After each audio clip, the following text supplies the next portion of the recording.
Tu les marches, voilà, yes. Du coup, je disais que je m'appelle Naomi Nakousti, je suis chargée de mission pour le dispositif Pépite. C'est un dispositif que je pense que vous avez dû entendre parler, mais au cas où, je suis désolée pour ceux qui sont dans les tables rondes depuis le début de la semaine, je vais vous mettre la vidéo Pépite. Un dispositif qui vous permet de bénéficier en fait d'un accompagnement pour vous lancer dans l'entrepreneuriat. Donc vous aurez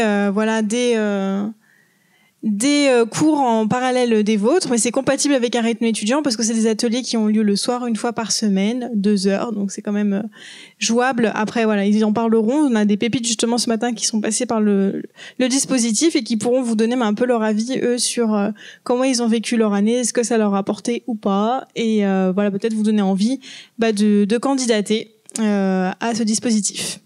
Du coup, je vais vous faire visionner une petite vidéo pour vous montrer un petit peu en quoi ça consiste Pépite. Et pour ceux qui l'ont déjà vu, désolé, mais ça fera un rappel. Et bonjour Manon. Hey, salut Jen, ça va? Salut! Tu fais quoi là? Oh, je suis en train de réparer un petit truc sur la bécane d'un copain, c'est 3 fois rien. Mais t'as l'air super doué, t'as déjà pensé à monter ta boîte? Oh, arrête, j'y connais rien. Et tu connais pas Pépite? Pépite, comme une pépite de chocolat? Ah, ça va, je rigole. C'est quoi ton truc?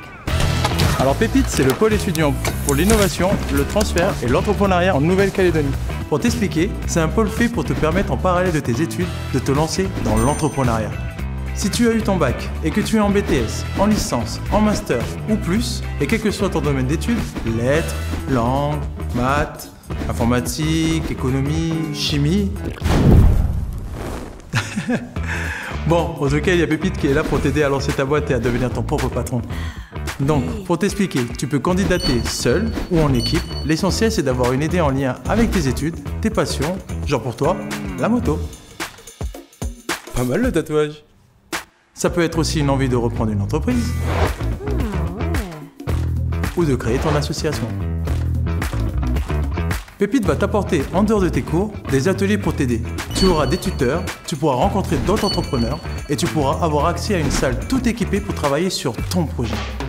Les autres avantages de Pépite, c'est de te permettre de remplacer ton stage ou ton projet tutoré par un stage ou un projet dans ta propre entreprise. Et tout ça, c'est gratuit. En plus, cerise sur le gâteau, chaque année, le prix Pépite récompense le meilleur projet. L'an dernier, un étudiant entrepreneur a gagné la somme de 1,5 million. Pas mal pour t'aider à monter ta boîte, non? Ah oui, trop bien! Mais attends, mais moi je suis plus étudiante. Non, mais si t'es jeune diplômé, tu as aussi accès à Pépite. Faudra t'inscrire en D2E, c'est un diplôme d'étudiant entrepreneur qui te permettra de redevenir étudiant pour t'inscrire à Pépite. Et même si tu pars continuer tes études en métropole, on pourra te mettre en relation avec le Pépite de ta région. Car Pépite, c'est valable dans toute la France. Alors, qu'est-ce que t'en dis? Oh mais c'est génial! Et il y a plein de jeunes comme nous qui se sont lancés et qui sont aujourd'hui patrons et patronnes de grandes entreprises. J'adore. C'est chaud. Excellent.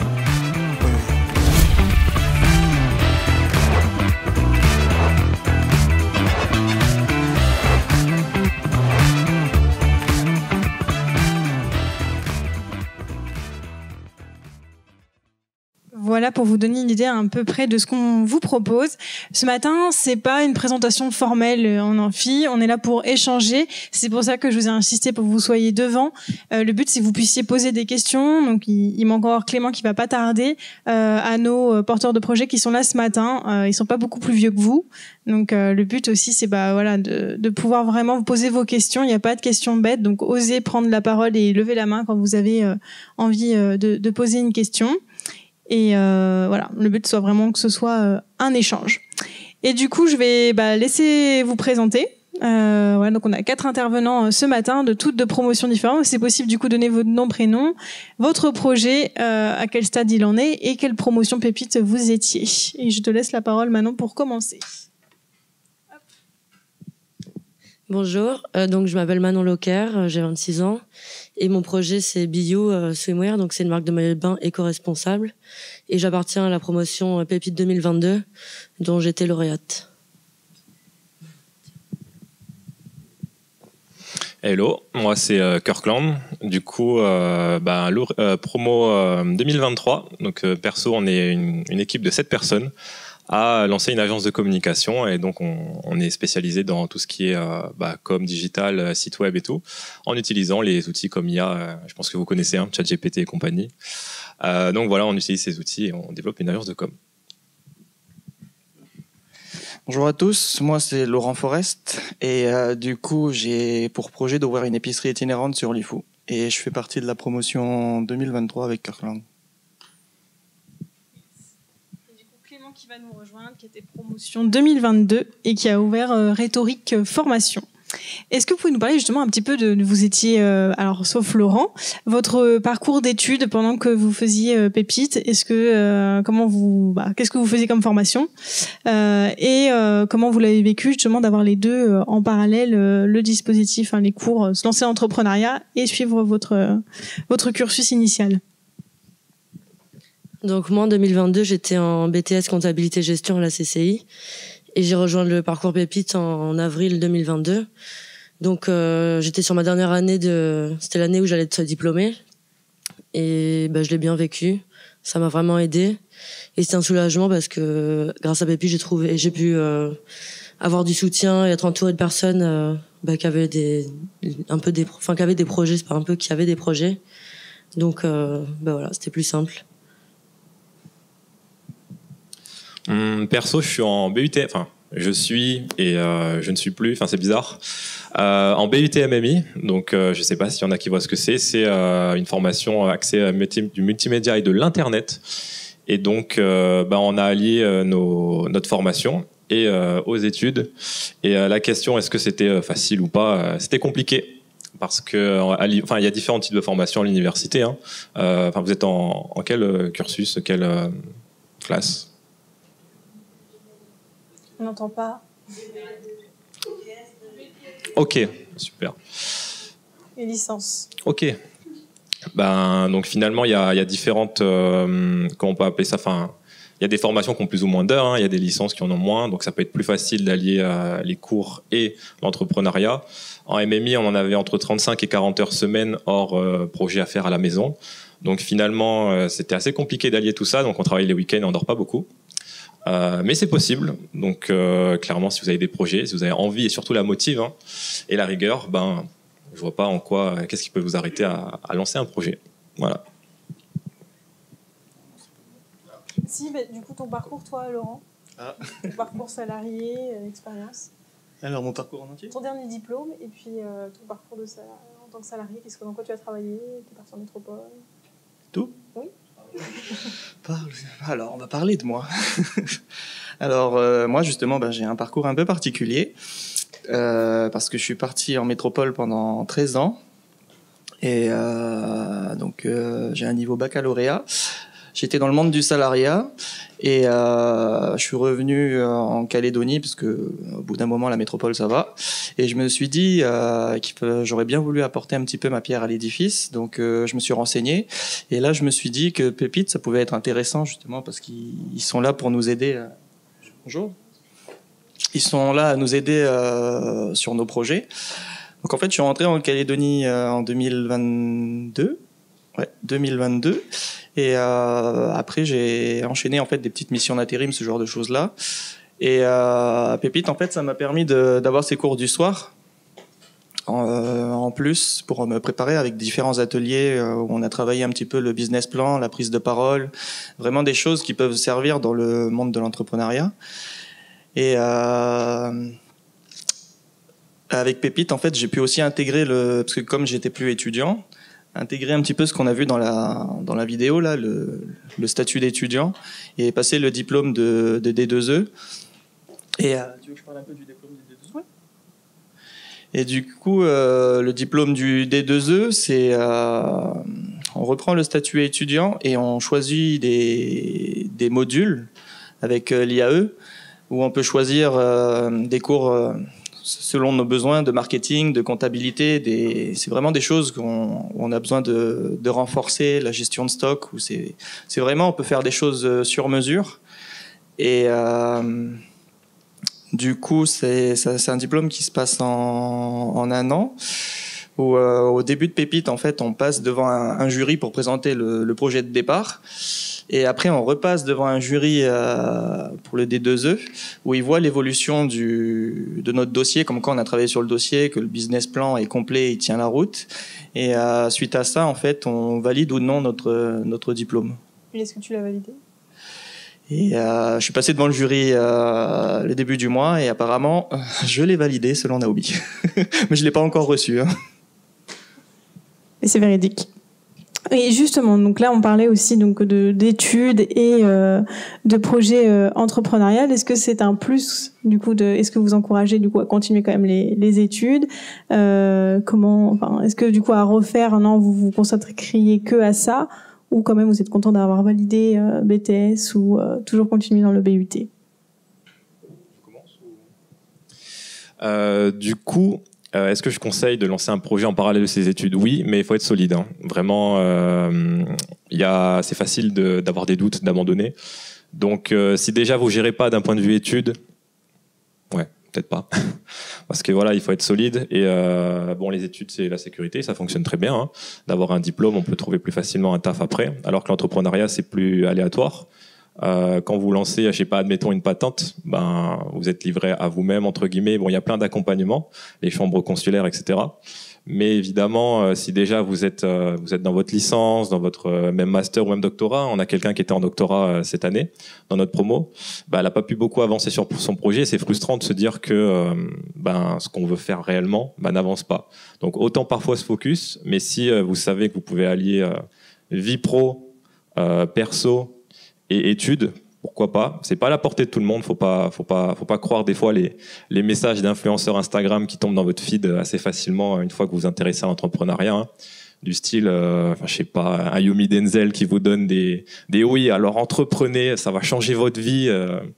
Oui, peut-être, mais ce gars-là, je sais pas, 30-40 ans, il a déjà fait sa bouteille et il vit à Dubaï, tu vois.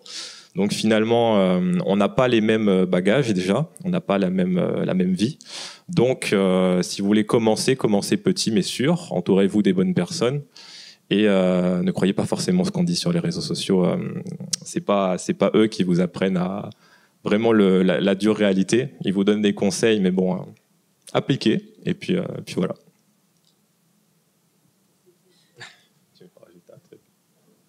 Justement, Manon, donc je me rappelle quand tu es venue me voir, tu étais en 2e année de BTS, c'était compliqué, tu trouvais pas forcément de sens à tes études. Est-ce que tu es contente d'être allée au bout? Est-ce que ça t'a reboosté? J'aurais jamais abandonné le BTS, mais oui, c'était dur parce que je montais Pépite dans ma tête, pas Pépite mais BU, pardon. Et du coup, j'avais besoin d'un soutien, de rentrer dans Pépite au final. Et oui, je suis allée au bout de mes études et c'est vraiment un plus parce que c'est important. Et si jamais bio dans le temps ça marche pas, je peux me rabattre sur la comptabilité où je suis diplômée. Donc ça me fait une sécurité supplémentaire. Donc ouais, c'est important de. Si vous avez un projet et que vous faites des études, allez au bout des études et faites les deux en parallèle. C'est largement faisable. Bonjour Clément et bienvenue. Oui, asseyez.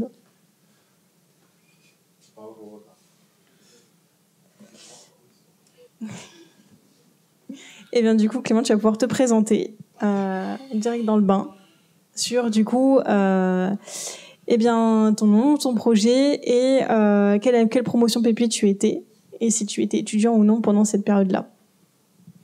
Je suis stressé là. Donc bonjour à tous, moi c'est Clément, je suis donc de la promo 2022. Mon projet à la base,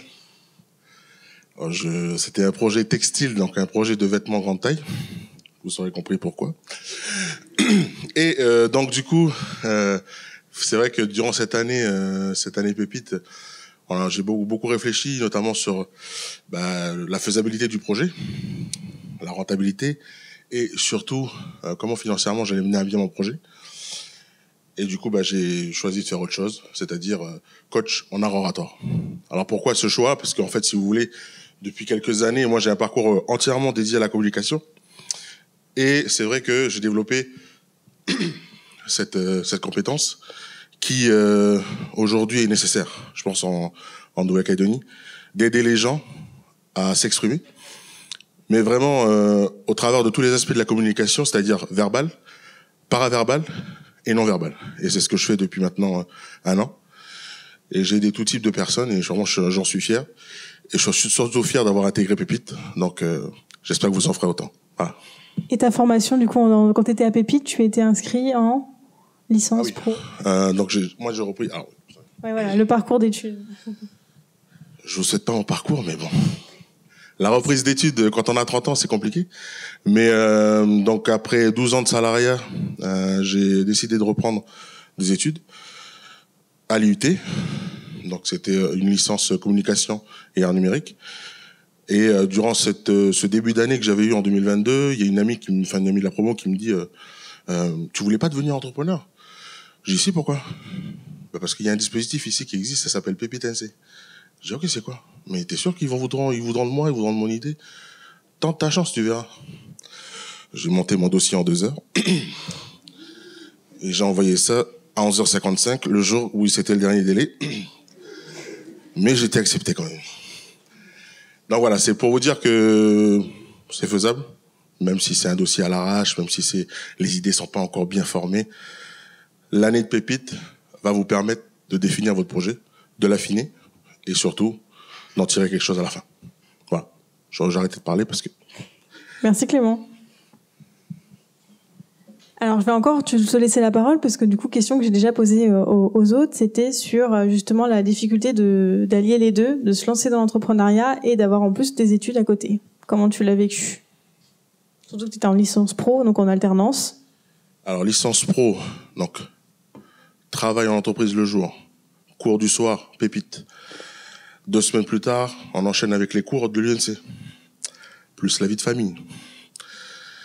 Compliqué. Mais c'est rien tout ça.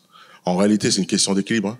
Je pense qu'il y a une chose qu'il faut retenir, c'est que toutes ces choses-là, vous pouvez les faire que quand vous êtes étudiant.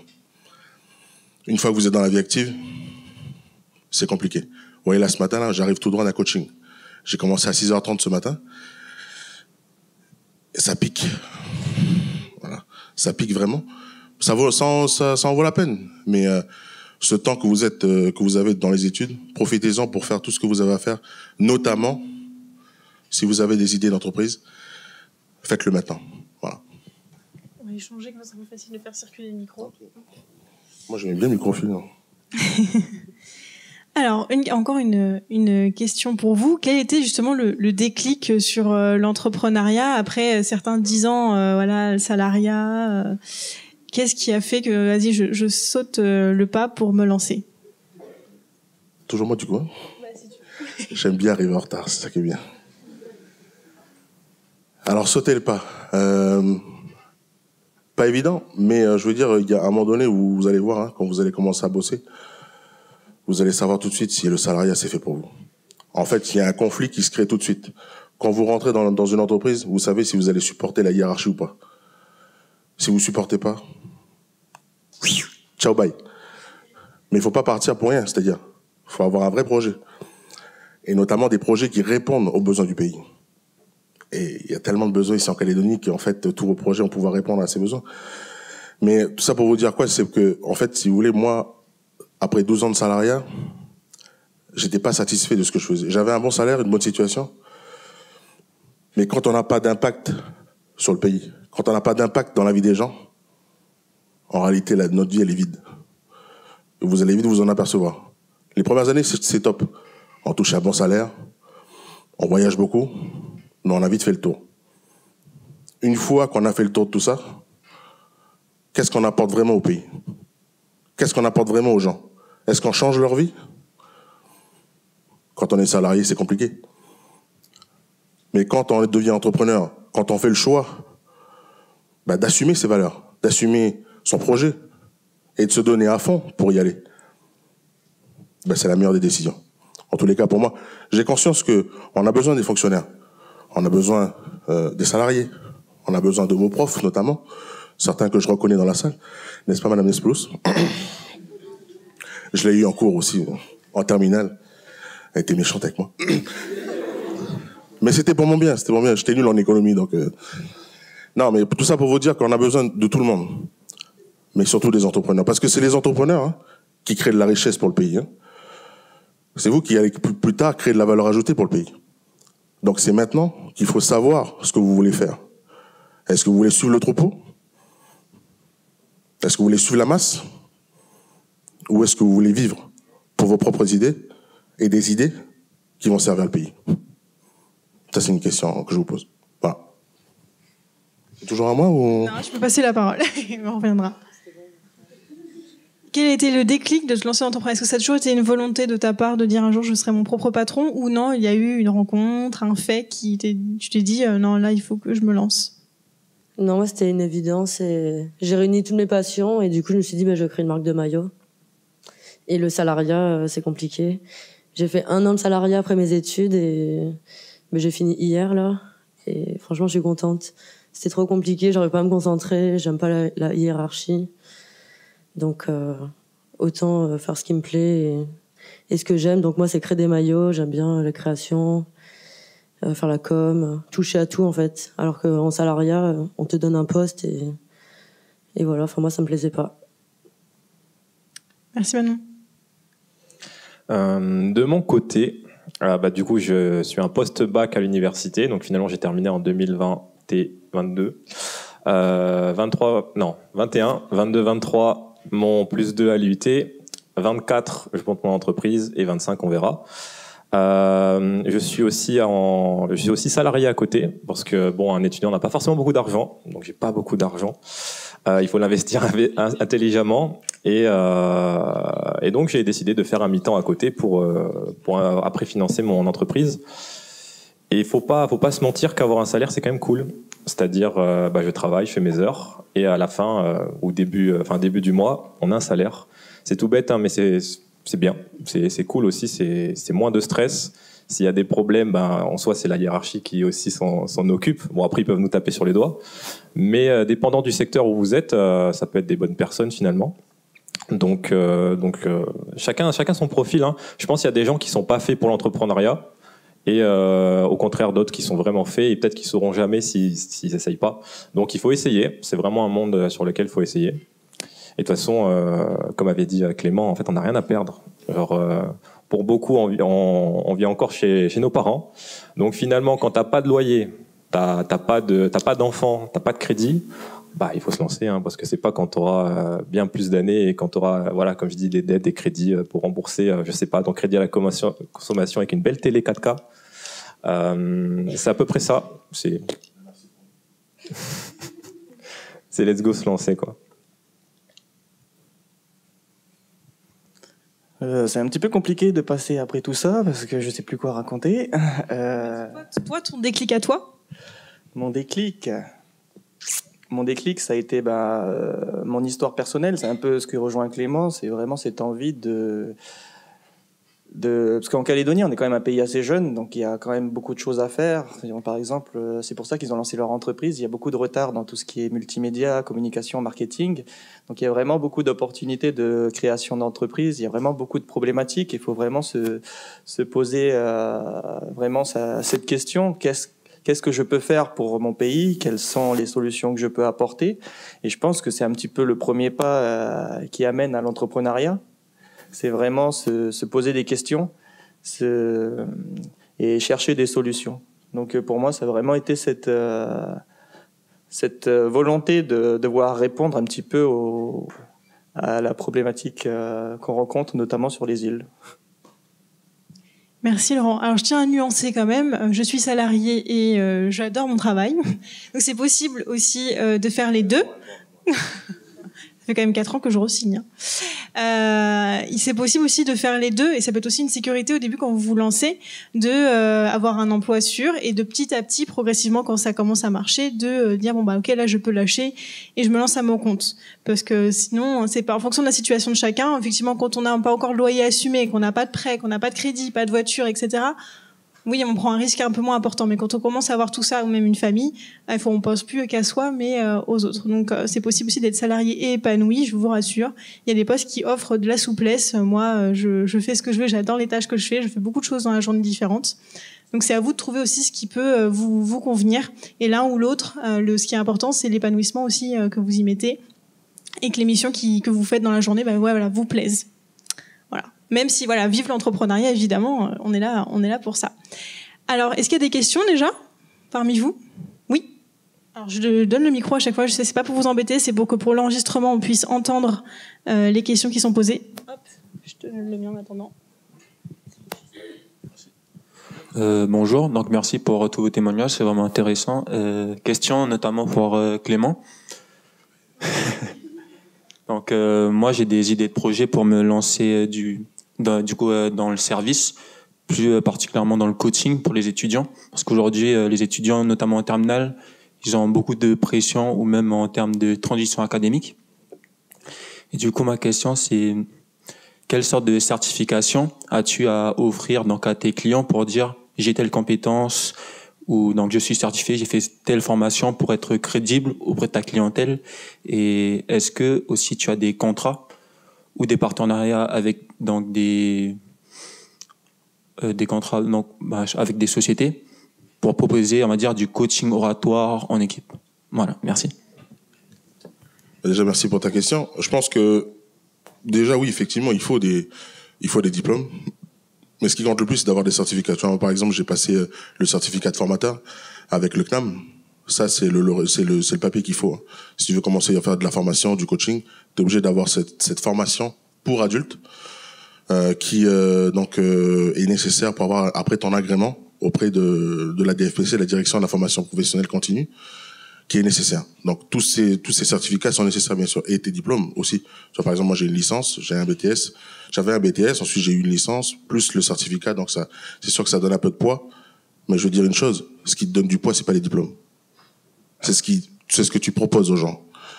Là, vraiment, si tu veux aider les terminales et qu'ils en retirent une valeur de ton coaching, c'est ça ta valeur ajoutée. Ton diplôme, c'est un papier. Il dit que tu as un certain niveau. Mais ton niveau, il va se voir sur le terrain. Et aujourd'hui, si les gens viennent me voir, c'est pas pour me vanter ou quoi, mais c'est parce que je suis au-dessus de certaines personnes sur ma partie à moi. Et notamment, le côté culturel. Tu vois, par exemple, je te donne un exemple. Sur la 50aine de clients que j'ai accompagnés l'année dernière, c'est que des gens de chez nous qui sont venus me voir. Pourquoi? Et moi, je leur ai demandé. Pourquoi vous êtes venus me voir? Parce que tu nous ressembles. La représentativité, mec. Ça, c'est important. Si les gens se reconnaissent en toi, dans ton parcours, dans ce que tu proposes, ça, c'est fort. Et c'est pour ça que les gens vont signer avec toi. Et pour répondre à ta question, sur les entreprises, oui, j'en ai eu 2-3, notamment 3 cette année à coacher, des grosses boîtes. Et c'est pas évident, mais c'est un vrai challenge. Pourquoi? Parce que c'est vrai que dans les entreprises, en fait, c'est des microcosmes en fait de notre société actuelle, puisque tu as toutes les cultures, tu as tous les contextes culturels qui sont vraiment diversifiés, cette pluriculturalité qui fait notre richesse en fait, mais qui fait aussi notre faiblesse, parce qu'on n'a pas appris à communiquer entre nous. Et c'est là où j'interviens. Et donc en fait, oui, j'ai réglé plusieurs problématiques. Alors j'ai pas la science infuse, mais quand tu prends le temps avec les gens, quand tu prends le temps de discuter avec eux individuellement, puis après de faire du collectif pour créer du lien entre les gens, c'est là que tu marques tes points. Ton diplôme va te servir, mais c'est le terrain qui va te former. Voilà. C'était assez clair. Merci Clément. Est-ce qu'il y a d'autres questions? Donc sinon on y reviendra. N'hésitez pas, encore une fois, le but soit un échange. Donc si vous avez envie d'interroger nos porteurs de projets, levez la main et je viens avec le micro. Alors question là plus sur on va dire le rôle de l'entourage. Est-ce que pour vous ça a été un point qui vous a permis vraiment de vous conforter dans votre idée, ou au contraire peut-être des personnes qui vous ont pas forcément encouragé? Qu'est-ce que vous en retirez? Est-ce que vous pensez que c'est essentiel ou pas d'être bien entouré? Oui, c'est essentiel de bien être entouré. Et c'est tout. Enfin, oui, c'est juste ça. J'ai juste ça à dire. C'est important d'être bien entouré. Quand on monte un projet, de pas trop faire la fête aussi, de se concentrer sur soi et voilà. Et justement, quelles sont les personnes autour de toi qui ont été soit peut-être inspirantes ou qui t'ont permis de tenir des fois quand tu avais des moments de doute, ou des personnes qui ont été un déclic?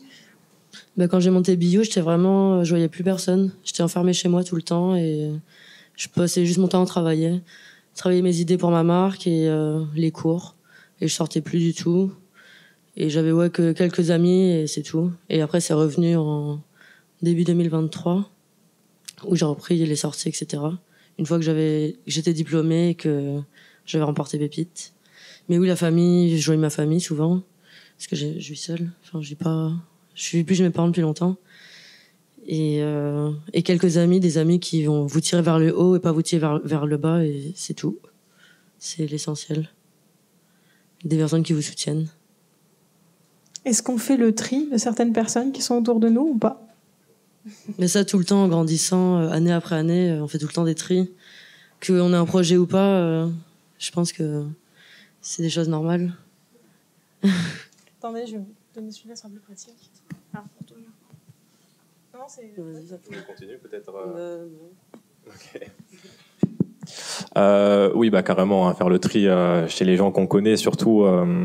Bon, ça dépend à quel point nos amis nous suivent dans le temps. Hein. Je sais que j'en côtoie toujours de la primaire et même de la maternelle, mais ceux qu'on connaît du lycée et du collège, bah sans doute, il faudra faire le tri.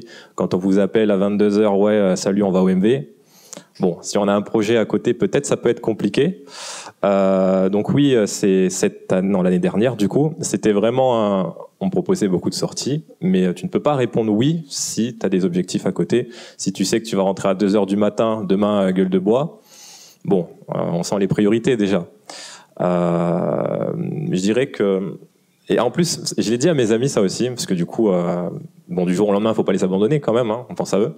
Mais je leur ai dit, bah écoute, toi, je sais que tu es plutôt fêtard, je vais t'appeler quand vraiment, une fois par mois, quand j'aurai envie de faire la fête aussi. Et encore, c'est compliqué effectivement de déjà allier toutes ces vies-là, hein, perso, pro et études. Donc en plus, si vous êtes en études, ben il y a votre diplôme à passer. Enfin bon, il y a forcément un tri à faire. Mais en plus, je pense qu'il se fait tout seul aussi. Hein. Vraiment, quand vous voyez que votre projet commence à avancer, vous êtes vraiment dedans. À un moment donné, vous vous dites, bah, c'est quoi le plus important Donc je pense que ça se fait tout seul aussi. Laurent, l'importance de l'entourage, ton avis? Moi, j'ai pas eu de difficulté parce qu'il y a tout le monde qui était derrière moi, que ce soit mes parents ou même la famille large. Parce que à chaque fois que j'ai présenté mon projet, que ce soit au sein de ma famille, ils ont trouvé ça très intéressant.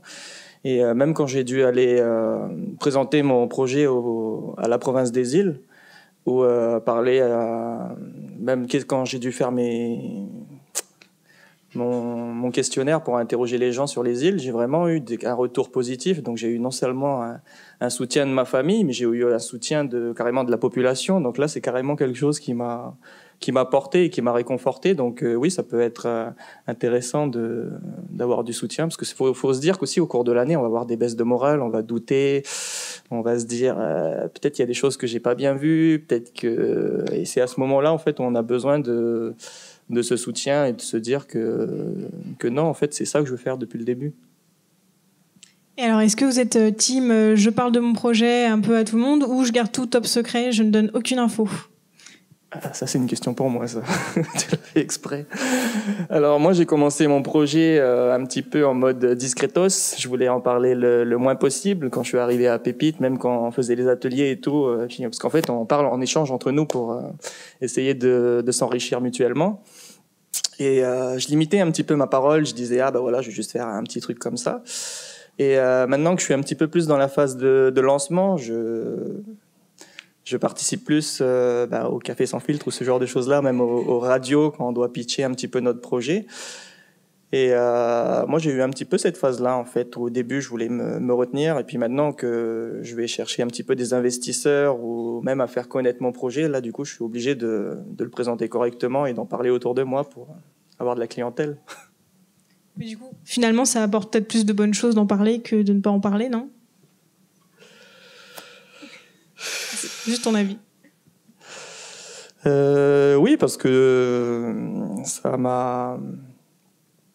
je trouve ça intéressant, parce que je trouve qu'il y a vraiment les gens, c'est vraiment leur retour, leur ressenti, de savoir que c'est intéressant, et puis même de voir que le fait que vous soyez là, ça prouve que vous vous intéressez quand même au monde de l'entreprise, même si vous êtes peut-être pas sûr de ce que vous voulez faire, mais est-ce que vous avez le choix? Oui, mais moi je trouve que c'est enrichissant de parler, et puis ça apporte une énergie en fait, ça nous porte quelque part. Alors Clément, tu t'es pas encore exprimé justement sur le rôle de l'entourage. Est-ce que pour toi ça a été important? Comment tu l'as vécu? Est-ce que ça a été bien reçu? Non, complètement. Ça a été un an complet. Mes parents m'ont pas soutenu, mes frères, mes sœurs m'ont pas soutenu, mes amis proches non plus, sauf ma femme. Et si je suis là aujourd'hui, je lui dois beaucoup. C'est grâce à elle, parce que même pour mes études, hein. Moi, faut savoir un truc, c'est qu'en 2021, moi, j'étais perdu. Hein. J'étais vraiment perdu. Niveau professionnel, ça allait pas. Perso, ça allait pas. Et quand j'ai rencontré ma femme, elle a réglé un peu tout ça. Donc, elle m'a dit, mais pourquoi tu reprendrais pas des études? T'as un potentiel de fou. Et quand la personne que vous aimez, qui vous aime pour ce que vous êtes, et pas pour ce que vous avez, elle vous dit ça, ben, t'as envie de tout déchirer, quoi. Bon, on a fait 2 garçons depuis, donc c'est pour ça que... voilà, j'ai de la valeur ajoutée. Non, je rigole.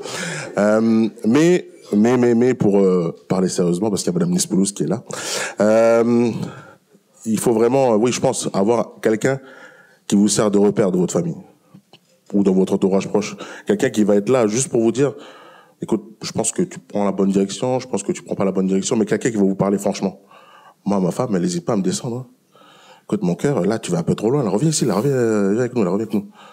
C'est ça, exactement. C'est quelqu'un de franc qu'il faut autour de ça. Faut pas avoir 5000 amis sur Facebook ou sur ce que vous voulez. C'est une personne. Et si cette personne-là vous accorde sa confiance, il n'y a pas de problème.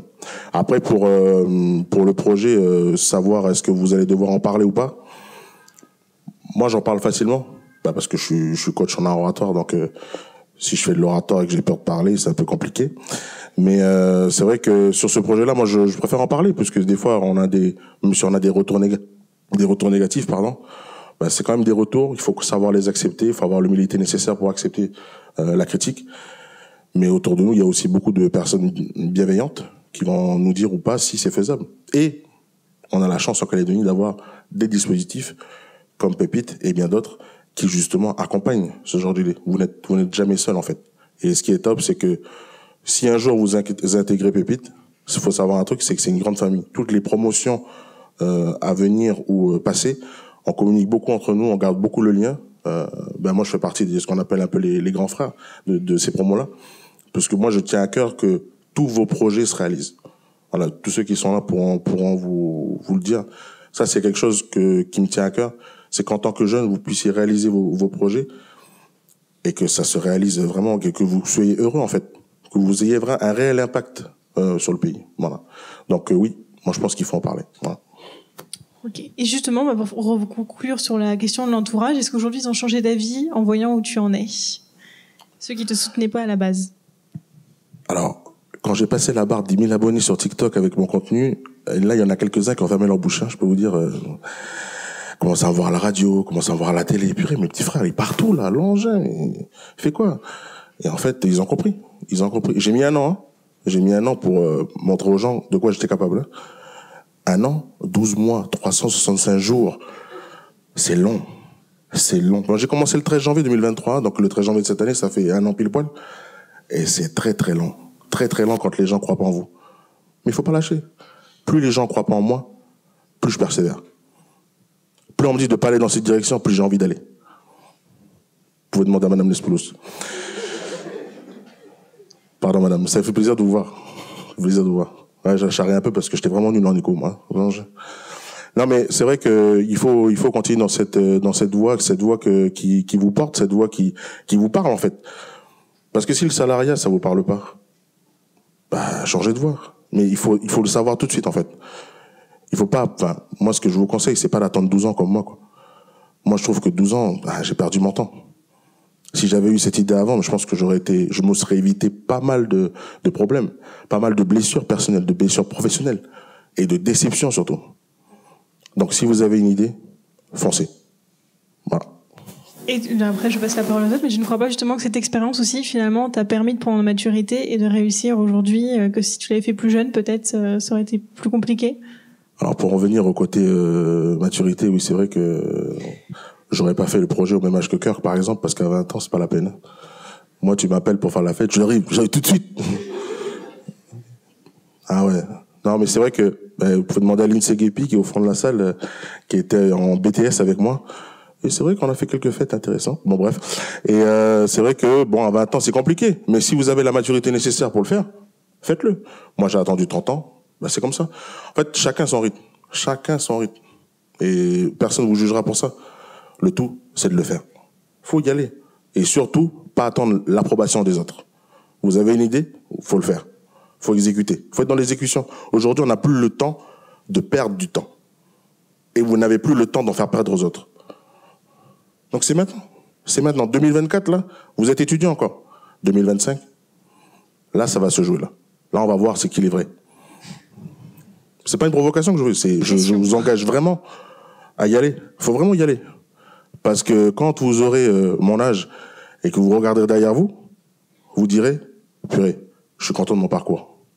Ou alors, purée, moi j'ai foutu quoi toutes ces années? Pour ça, il faut choisir son camp. Il faut choisir maintenant. Donc, si vous avez une idée, et je me répète, hein, je sais que je me répète, mais c'est en répétant que ça va rentrer. Si vous avez une idée, réalisez-la. Et pour compléter, il n'est jamais trop tard pour entreprendre non plus, parce que la promotion 2023, c'était de 18 à 49 ans, du niveau bac au doctorat. Donc à partir du moment où on a une idée, on a une envie, il ne faut pas se bloquer pour des diplômes, un âge ou une situation. Il faut aussi écouter son envie. Et après, comme disait Clément, il y a des dispositifs. Donc il y a Pépite qui est destiné pour les étudiants, mais il y a plein de dispositifs en Calédonie qui vous permettent justement de vous accompagner au mieux et de pas être tout seul dans cette aventure et vous rencontrer d'autres jeunes comme vous qui ont la même motivation de faire bouger les choses. Donc ça aussi, c'est un moteur pour avancer et se lancer dans ces projets. Alors on parle d'entrepreneuriat, on parle d'entrepreneur justement. Alors quelle est la journée type d'un entrepreneur? À quoi ça ressemble? Qu'est-ce que vous faites? On va dire, quels sont les ingrédients d'une journée d'entrepreneur? Manon, si tu veux commencer. C'est jamais les mêmes journées déjà. Donc, j'étais salarié et entrepreneur jusqu'à hier. Et du coup, moi, ce que je fais pour ma marque, c'est la com tous les jours. Beaucoup de com, les shootings photos le week-end. Et traiter les commandes, les livraisons, accueillir les clients le soir quand je rentre de ma journée de travail. Y a des filles qui viennent pour essayer les maillots et en acheter. Et voilà, mes journées ressemblent à ça. Tous les jours, répéter. Elles viennent à mon appart. Après, je vais au travail. Je fais la com quand je suis au travail, parce que j'arrive pas à me concentrer. Et voilà. Et c'est jamais les mêmes journées au final. Merci. Carlan? Ouais, je suis d'accord avec le fait que ce soit jamais la même journée. Hein. Finalement, on rencontre de nouvelles personnes aussi à chaque fois. Donc, que ce soit des clients. Donc nous on essaie, donc on se partage beaucoup le travail. Finalement de ce côté ça va. Mais c'est vrai que j'avais dit tout à l'heure sur les comptes Insta, sur comment la vision des comptes Instagram met en avant l'entrepreneuriat. Et donc il y a souvent la morning routine parfaite, lever 5 heures, douche froide, manger bio ou je sais pas quoi, et après enchaîner jusqu'à 18 heures le soir, salle de sport et dodo. Il y en a pour qui ça marche, hein, mais c'est pas tout le monde, faut pas déconner. Il y a des gens qui ont besoin de dormir. Il y en a qui ont besoin de dormir, j'en fais moyennement partie. Par exemple, il y en a qui arrivent à enchaîner avec des journées, des nuits de 6 heures. D'accord, il y a des petits monstres comme ça, peut-être même 5 heures. Mais il y en a, non, ils ont besoin de leurs 8 heures de sommeil, peut-être même 9 ou 10, hein, pour être vraiment efficace. C'est pas avoir 6 heures de sommeil parce qu'on a vu qu'un mec savait faire ça en ligne, que ça nous correspond. Et donc, si on a besoin de 10 heures de sommeil pour être efficace dans la journée, on se prend nos 10 heures. Et c'est important aussi, cette santé-là, finalement. Et de pas se calquer sur les autres. Hein. On est tous différents. Et nos journées sont différentes. On peut organiser nos journées différemment. Et à côté, pour organiser notre journée, il y a aussi plein d'outils. Donc voilà, je ne sais pas si on a déjà qui utilisent des Trello, des Notions. Je dis peut-être des noms de logiciels que vous ne connaissez pas, mais c'est des logiciels où ça permet vraiment de bien organiser sa journée. Et d'organiser un peu sa vie finalement. Si on est un peu bordélique, ça peut y remédier. Donc voilà.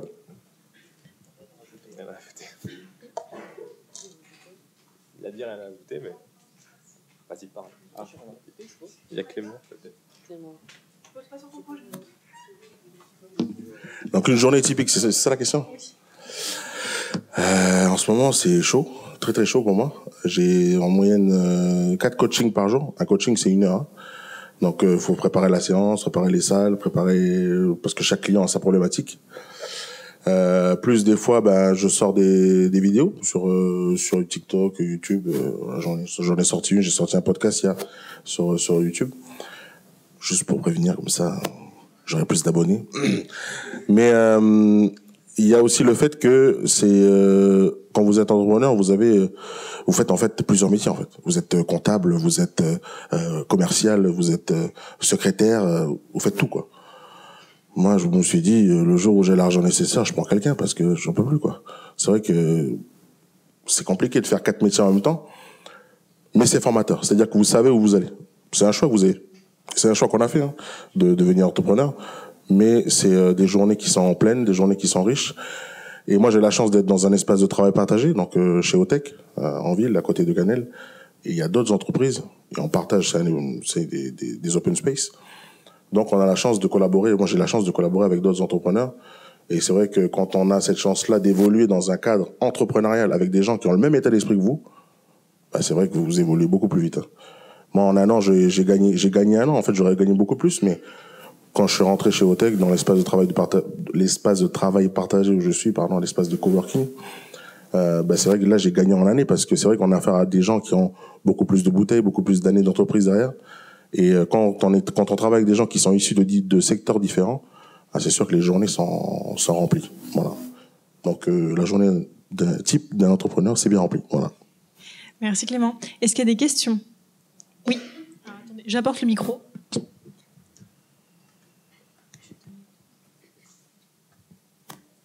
Bonjour, je m'appelle Georgette, je suis en licence de droit. J'aurais une question pour vous, Clément. Encore. Vous dites que vous êtes coacheur en... Coach. Coacheur. Pardon, coach.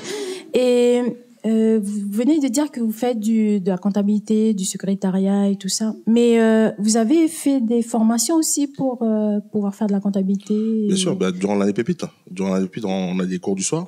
Et c'est différents intervenants qui viennent donner des cours en comptabilité, en droit aussi, parce qu'il faut qu'on connaisse un petit peu le côté juridique, et aussi en gestion de projet, en gestion d'entreprise en fait.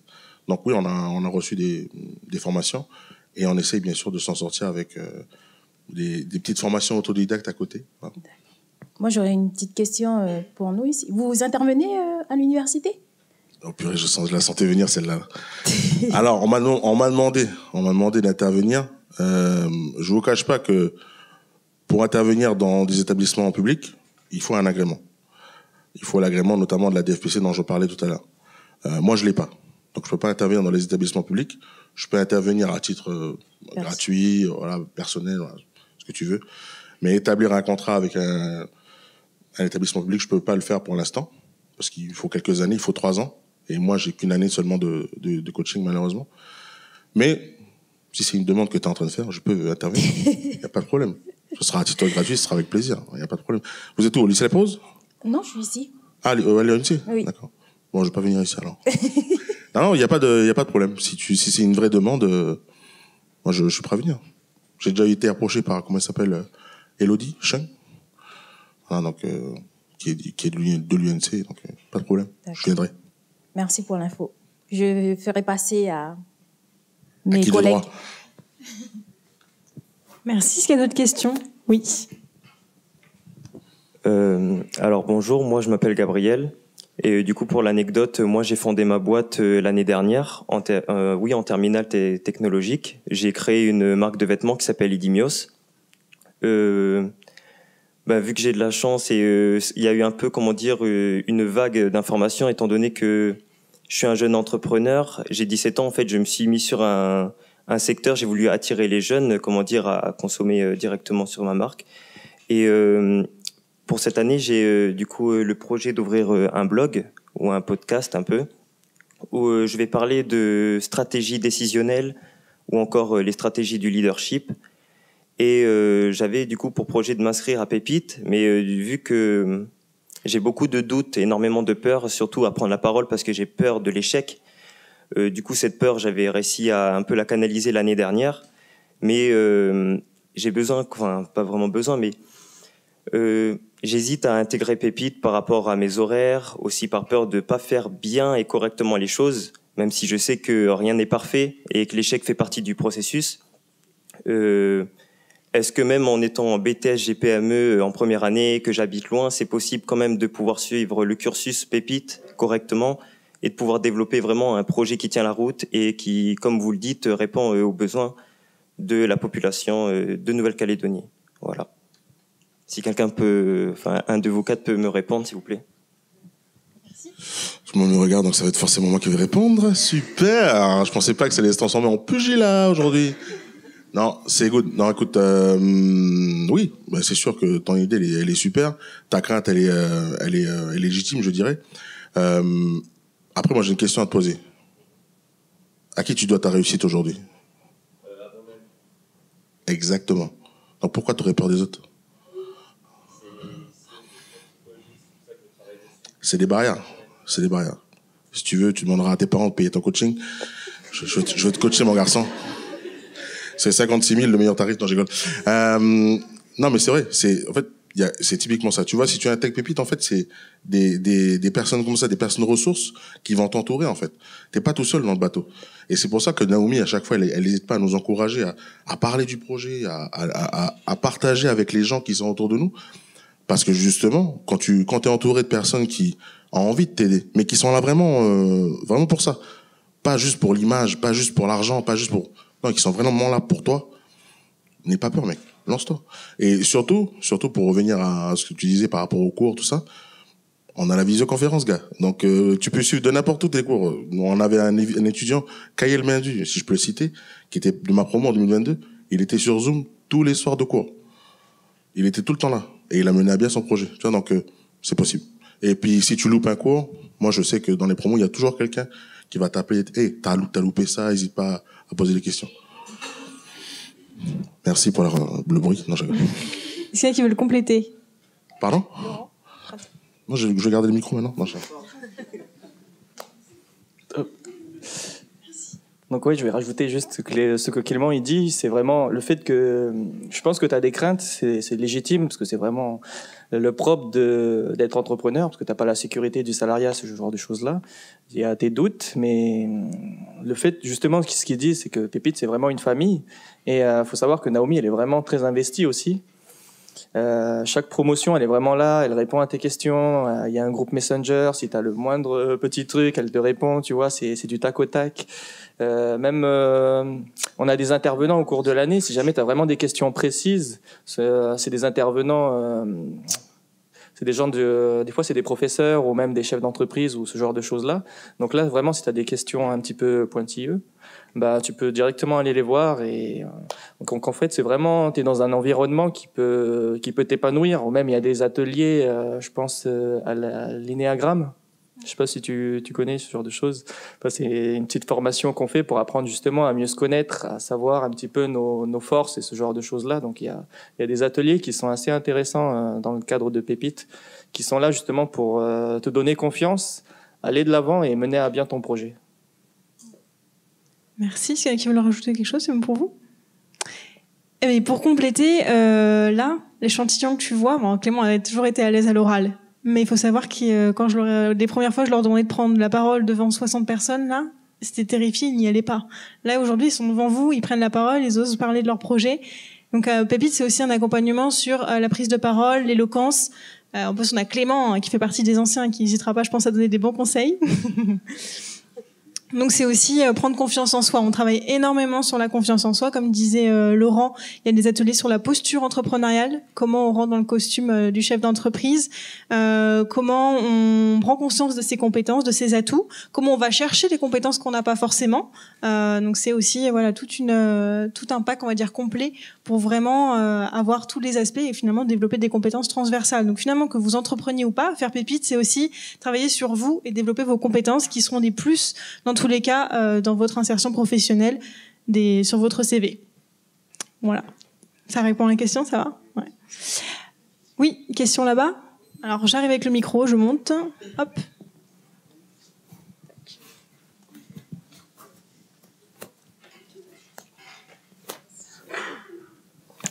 Bonjour, moi je suis Lindsay, je suis personnelle ici à l'université et j'avais une question en fait, quand vous avez lancé votre boîte, c'était qui votre premier client et comment vous avez réussi à le trouver?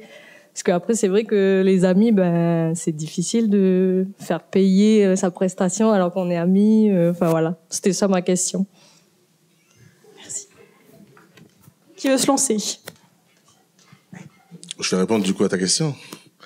Moi, j'ai été très étonné.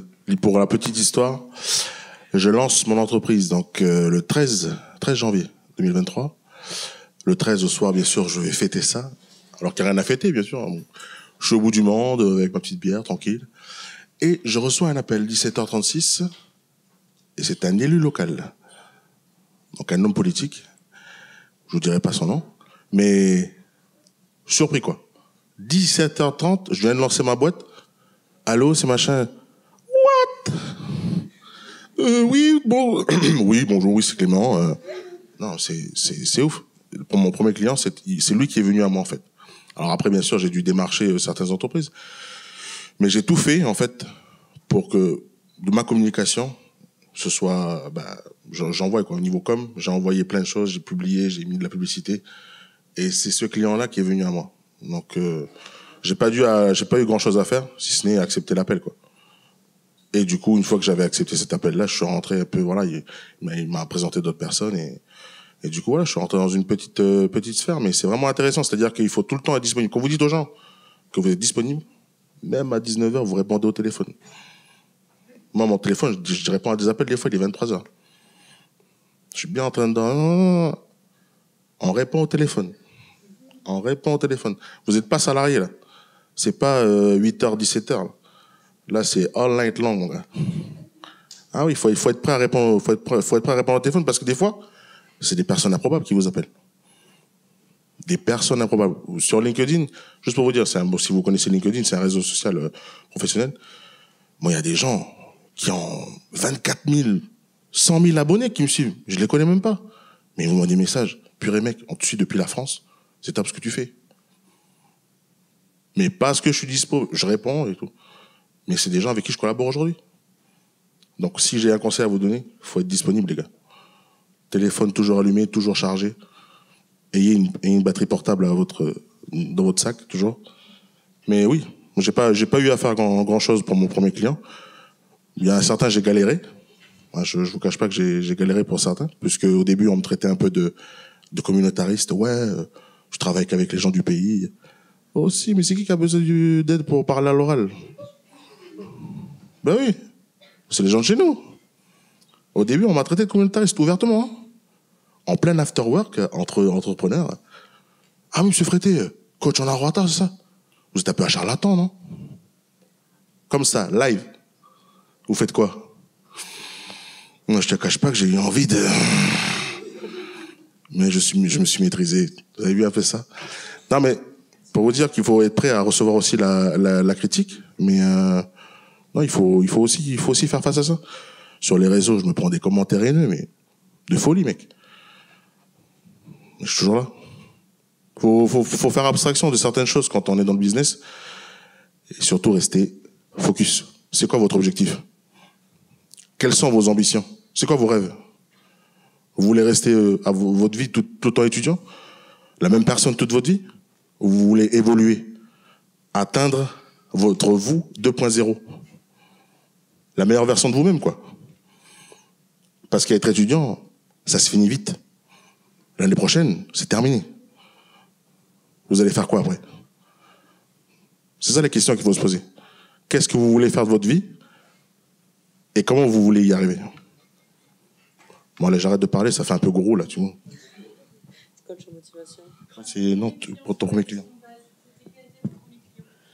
Moi, j'ai ouvert BU le 10 janvier 2024, donc il y a un mois et demi.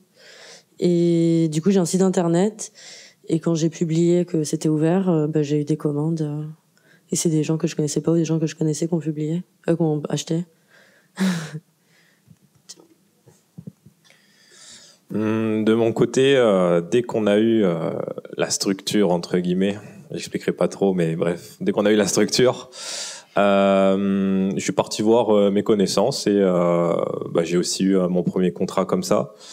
Bon, là, ça a l'air assez facile finalement, mais alors qu'il y en a pas beaucoup, je pense que c'est beaucoup plus galère.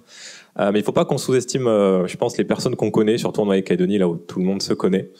Avoir du réseau, c'est pas compliqué ici si on a un peu de chat et si on est ouvert. C'est pas difficile de trouver quelqu'un qui est dans un besoin et d'y répondre. Plus vous voyez de gens, plus vous vous dites je peux peut-être répondre aux besoins de cette personne. Et ça fait un peu rebondir à ce qu'on disait tout à l'heure, l'entourage, et en parler de ces projets aux personnes. Il faut en parler honnêtement. Il y avait quelqu'un qui disait hormis cas exceptionnel, vous n'avez pas l'idée qui va révolutionner le monde, quoi. Vraiment, c'est comment elle peut être appliquée, votre idée. Et ici, sur le territoire, c'est ici. Et pour ça, il faut s'entourer de gens. Hein. Voilà, c'est le principal. Et il faut demander aux bonnes personnes aussi, celles qui sont critiques.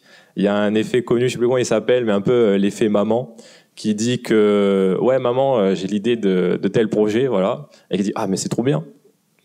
Tout ce que fait son fils, évidemment, c'est trop bien pour une mère. Donc c'est peut-être pas la bonne personne à qui demander si ce que vous faites c'est bien. Et pareil pour ses amis, un peu lest, hein, finalement. Ouais, j'ai envie de lancer, je sais pas, une marque de vêtements. Pourquoi pas? Et il dit ouais, c'est trop bien et tout. Non, il faut en discuter. Il faut dire ok, comment tu vas lancer ta marque de vêtements, par quel moyen tu passes, quel process, est-ce que tu commandes dans un autre pays, ça fait arriver ici. Il y a plein de trucs à discuter. Si le projet se résume de cette façon en une ligne et que la personne dit c'est trop bien, allez voir d'autres personnes, pourquoi pas la promo pépite, hein, du coup, et je pense que ça peut être trop bien de se dire que les personnes qui sont là-bas ont envie d'entreprendre et ils vont forcément te conseiller, les intervenants aussi, les vacataires, donc les pros qui viennent nous donner des conseils, et ça rentre totalement dans ça. Et cette peur de l'échec que tu as dit par exemple, vraiment, il faut trouver un truc pour... en gros, tu t'en fous, t'es un entrepreneur, t'es tout seul, entre guillemets. Et en tout cas, souvent seul face à l'échec, à part si t'as des personnes qui te soutiennent. Donc non, vas-y, go se casser la figure, c'est pas grave. Hein. Donc après, on peut que remonter la pente finalement. Et voilà, la future promo, celle de cette année, pourra sans doute aider, ou même les prochaines, si tu intègres les prochaines. Donc voilà. Alors moi j'ai pas encore de clients, mais parce que je suis en phase de financement, donc je suis en train de faire mes dossiers avec la banque, l'INC, ce genre de choses-là, mais je pense que ça va bien se passer. Est-ce qu'il y a d'autres questions? Oui. Hop, on échange.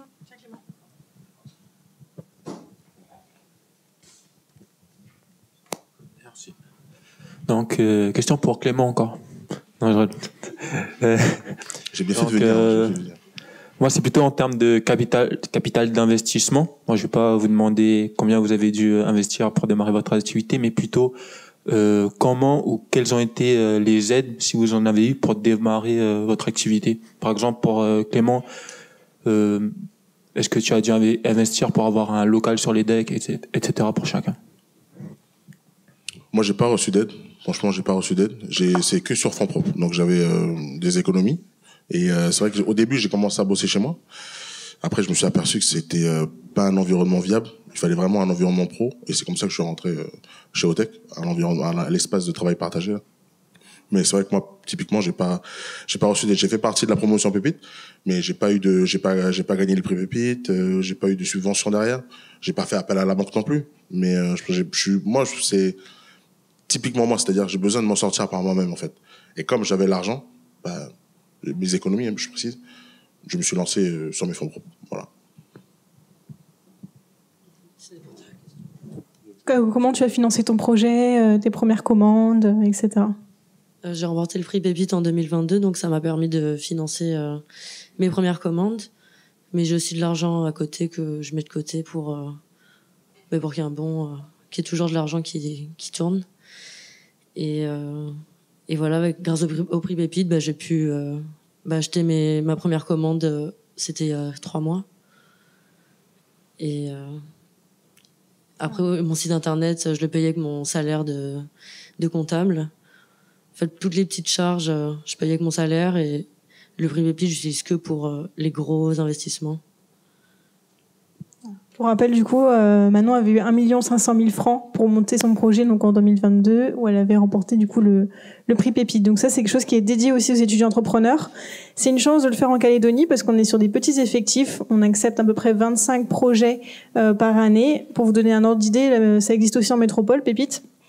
ils sont 200, 300 par promotion. Donc déjà, on n'est pas derrière vous à vous dire est-ce que ça va, t'es en forme aujourd'hui, je te vois plus en cours. Non, c'est pas possible.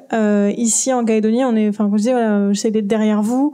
On a des équipes qui sont derrière vous, qui essaient de vous remotiver, etc. Et puis surtout, c'est une chance sur 25 de gagner 1 500 000 francs contre une chance sur 300 en métropole. Donc c'est bien de le faire aussi ici. Alors, Kirkland, des aides de financement. Ouais. Bon, du coup, de mon côté, j'ai aussi gagné le prix Pépite de l'année dernière, du coup. Nous, on n'a pas encore reçu le prix. Du coup, on attend finalement les démarches, tout ça. Et donc, pour lancer tout ça, c'était du fonds propre, du peu qu'on a finalement. On était étudiants. Et je pense que si on est étudiant en parallèle des cours, à part si on a des parents aisés, il faut être économiste, bien gérer son argent. Comme j'avais dit tout à l'heure, les soirées, 2000 francs le shooter, c'est pas possible. Et voilà, donc il faut bien gérer son argent. On était 7 aussi, donc c'est plus facile. Quand vous êtes beaucoup, vous pouvez additionner votre argent de poche quand vous êtes étudiant. Et même, il y en a qui travaillaient les week-ends, il y en a qui avaient déjà de l'argent économisé par des tafs de job d'été et tout. Et quand tu cumules à 7, ça peut, je crois on avait atteint 500 000, 800 000, je sais plus. On a fait beaucoup de commandes. Dernièrement, on a dû acheter des caméras pour les projets vidéo. 150 000 une caméra, si on est étudiant, ça peut être compliqué. On peut s'y mettre à plusieurs et c'est ce qu'on a fait. Donc, faut pas hésiter à mettre la main au portefeuille pour lancer ces projets finalement. C'est très important. Il y a moyen de réduire les coûts aussi. Par exemple, pour le site web, de notre côté, on en fait. Donc, c'est tout bête, mais ça réduit les coûts. Et c'est pas compliqué d'ouvrir un WordPress, un Shopify si on veut ouvrir un site. Après, peut-être, il faudra passer plusieurs dizaines d'heures dessus, mais ça réduit les coûts. Ici, en local, surtout, ça coûte assez cher. Si vous passez pas par Fiverr et un gars en Inde qui vous programme votre site web pour $5, c'est, un shop e-commerce, c'est 250 000 minimum, je pense. Donc, ouais. Et même tout ce qui est comptabilité, il faut payer le comptable, faut payer tout ça. C'est les démarches administratives. Si nous, on voulait monter une société, c'est 300 000 encore. Et ça, mis bout à bout, tu te dis, comment on finance tout ça? Il y a des aides. Donc, moi, je travaille aussi en parallèle du coup à Initiative Nouvelle-Calédonie. C'est un organisme qui donne des prêts, qui accorde des prêts pour les entrepreneurs à taux zéro. Donc, à différence des banques ou l'ADI. De toute façon, si tu lances un truc, tu vas connaître ces noms assez facilement parce qu'une fois que tu cherches de l'argent, qui peut me donner de l'argent? Voilà. Et donc, ça permet d'avoir... Il y a aussi les business angels, par exemple. Tu développes ton projet, t'en fais parler et quelqu'un le soutient. Et il y a plein de façons. Le gouvernement qui finance des projets, donc même l'université avec Pépite, finalement.